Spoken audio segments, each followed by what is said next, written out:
धन्य भाग्य मानुष तन पावा, शुभ दुर्लभ सब ग्रंथन गावा। साधन धाम मोक्ष कर द्वारा, जे पाए ना परलोक समारा। ये मनुष्य तन बड़े भाग से मिला है, इसे के लिए देवता भी तरसते हैं। सभी ग्रंथों ने बार बार इसी की स्तुति, इसी का स्मरण कराया है। क्यों? क्योंकि ये मोक्ष है। शरीर ही एक साधन है। सभी दुखों से, राग से, रोग से, द्वेष से, दोष से, भय से, भ्रम से मुक्ति पाने का ये साधन है। बिना उद्देश्य के धर्म, सनातन धर्म की परंपराएं को एक तरह से उद्देश्य भी माना जा सकता है। जो सत्य के उद्देश्य, सत्य के अर्थ, सार को पूर्ण कराने का सतपथ है, पथ प्रदर्शक है। ये धरती है तो इसका भी उद्देश्य है। इससे आहार पैदा हो रहे हैं, सुंदरता, तो इसका भी उद्देश्य है। प्रकृति का भी उद्देश्य है, अंतरिक्ष का भी उद्देश्य है, ब्रह्म और ब्रह्मांड का भी उद्देश्य है। उसी तरह से सभी जीव जंतु, प्राणियों, वनस्पतियों, जड़ चेतन का भी उद्देश्य है। उसी तरह से मानव शरीर का भी उद्देश्य है। लेकिन और शेष लोग और सभी शेष हैं, वो उनका उद्देश्य शेष ही रह जाता है। लेकिन ये सनातन संस्कृति श्रेष्ठ है, इसलिए इसमें कोई उद्देश्य शेष नहीं रहता। सभी उद्देश्य की परिपूर्णता है, परिपूर्णता का विज्ञान है, परिपूर्णता का संविधान है, सम का विधान है, संज्ञान है, संधान है। और इसी उद्देश्य की रक्षा के लिए इस शरीर की रक्षा, बीमारियों से रक्षा, बीमारियों से रक्षा, आयु की रक्षा, अर्थ की रक्षा, समय की रक्षा, न्याय की रक्षा,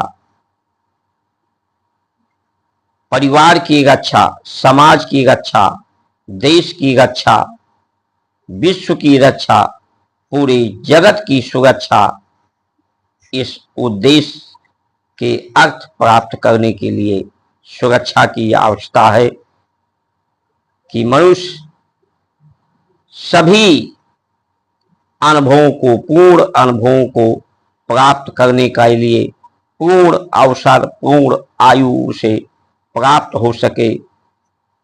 वैराग, जब संसार से राग नहीं रहेगा, राग समाप्त होने लगता है तो वैराग होता है। वैराग होता है तो ज्ञान होता है, भक्ति होती है, सेवा होती है, समर्पण, श्रद्धा, विश्वास को समर्पण भाव ही कहते हैं। समभाव जागृत होता है। इसलिए शरीर की सुरक्षा के लिए आहार का संयम, आहार का शुद्धिकरण, आहार के शुद्धिकरण से विचार का शुद्धिकरण, व्यवहार का शुद्धिकरण, कर्मों का शुद्धिकरण, सत्कर्म, अगर संसार के सत्य के परमात्मा को संपूर्ण उद्देश्य को जानना है तो वही जान सकता है जो भूख को संयमित कर ले, आहार का त्याग करके, क्योंकि आहार से ही गुण, विचार, कर्म की अनुभूति होती है, जिसी से काम, क्रोध, लोभ, मोह पैदा होते हैं। इसी आहार की व्यवस्था से कुछ दिन तक व्यक्ति को कठिनाई अनुभव होती है, लेकिन जैसे ही भूख से निवृत्ति होती है,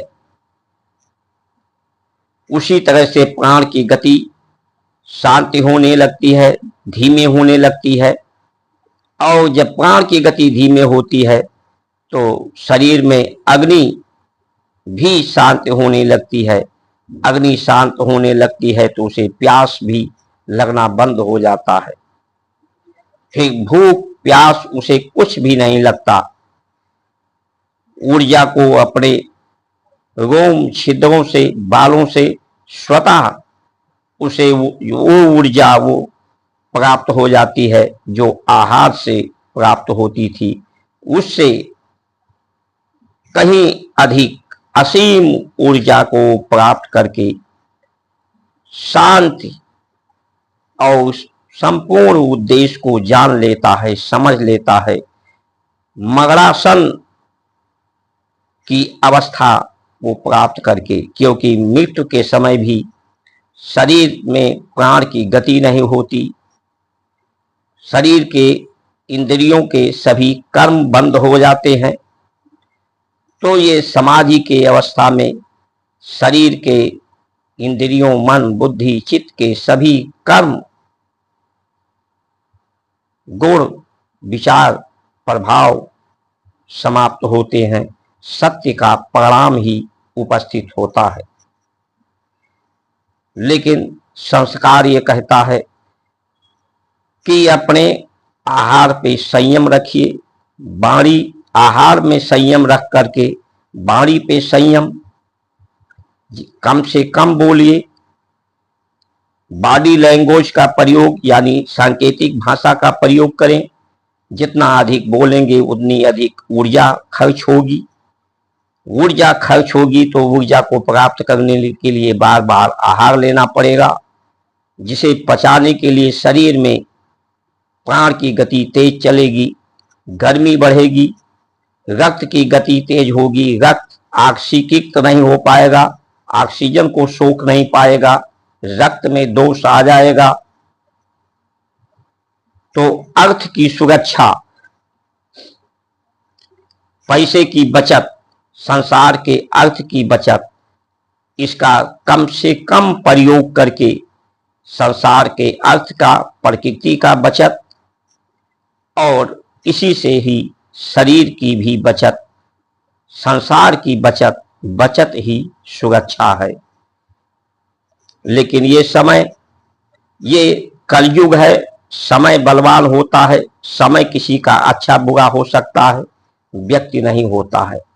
उसका विचार बुरा हो सकता है, व्यक्ति नहीं, उसकी व्यवस्था बुरी हो सकती है।